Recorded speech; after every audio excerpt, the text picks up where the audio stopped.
Welcome to Three Things for March 3rd, 2023. Song Exploder.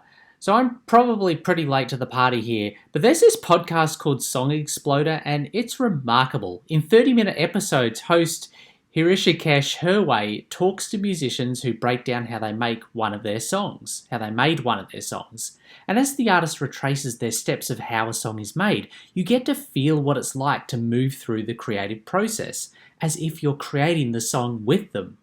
It's as close a simulation to what it feels like to be a creative person as I've ever experienced.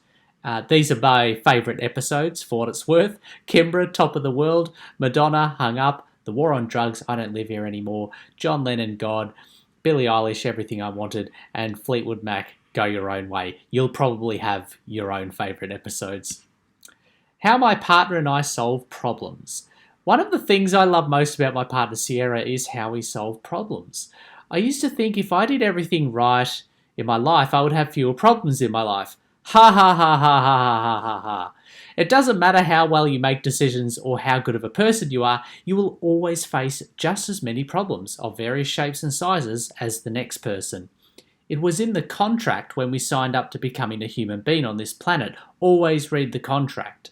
Once you reach a place of acceptance that problems will always exist, you can turn your attention to the far more productive game of figuring out how to respond well.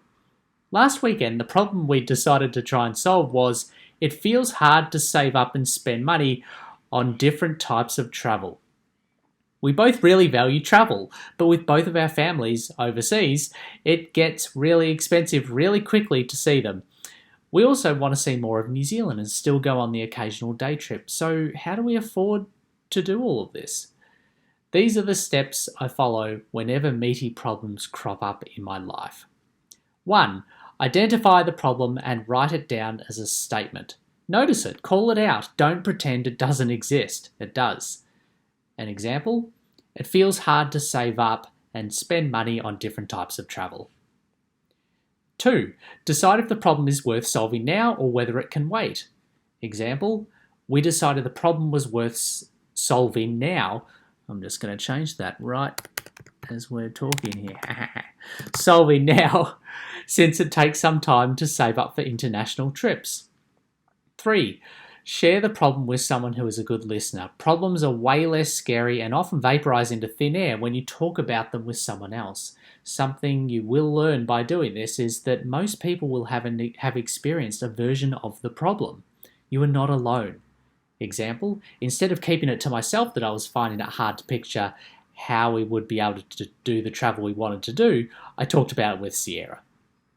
4. When the time is right to solve the problem, write down or talk out all the aspects contributing to the problem. Just get everything down or out in the open.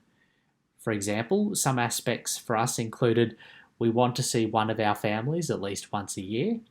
There are different types of travel we want to do that are being saved up for all in the one account. At least that's what we were doing when we were working through this problem. 5. Pull out some themes and write them as statements. For example, travelling to see families is our highest priority. Travelling to see family is not the only type of travel we want to do, and we don't have a plan or system to save for the travel we want to do. 6. Identify one theme as the root cause of the problem and write it as a statement. Example, Sierra and I do not have a system to save for different types of travel. 7. Identify a general solution, which is just the opposite of the root cause. For example, create a system to save for different types of travel. 8. List ideas for how to implement the general solution. It's important to list the bad ideas too, because getting them down makes space for the good ideas. 9. Choose the 1 to 2 ideas that will take the least amount of effort to implement that you believe will still solve the problem to a satisfactory level. So for us, we opened 3 bank accounts to save for 3 different types of travel: overseas trips to see our family, multi-day expeditions, and day trips. A portion of our pay gets allocated to each account. Try this process out yourself next time you face a problem. Start with a really small problem and work your way up to the meaty ones. Habits that make my dentist proud. So I love treats, which means I'm on first name terms with my dentist. Last Friday, I went for my annual checkup at Downtown Dental, easily the best and most friendly dentists I've ever been to. And for the first time in I don't know how long, I was given a clean bill of health, no fillings required. My dental hygienist was also happy to hear this. By the way, a dental hygienist is someone who cleans your teeth, whereas a dentist is someone who does fillings. That's my man on the street hot take on the difference. I see my dentist once a year and my dental hygienist twice a year. These are the habits that may be responsible for me not needing any fillings this time. Mornings, having 2 spoonfuls of probiotic yogurt before breakfast to prevent acid reflux, which increases tooth decay. The yogurt I've linked to above is actually really yummy. And the other habit is brushing using toothpaste that has a crap ton of fluoride in it, which protects the teeth. And at night time, using Pixters to poke in between the gaps between my teeth, flossing, and brushing using toothpaste that has a crap ton of fluoride in it. Oh, and P.S. Here's a link to my first original blog post.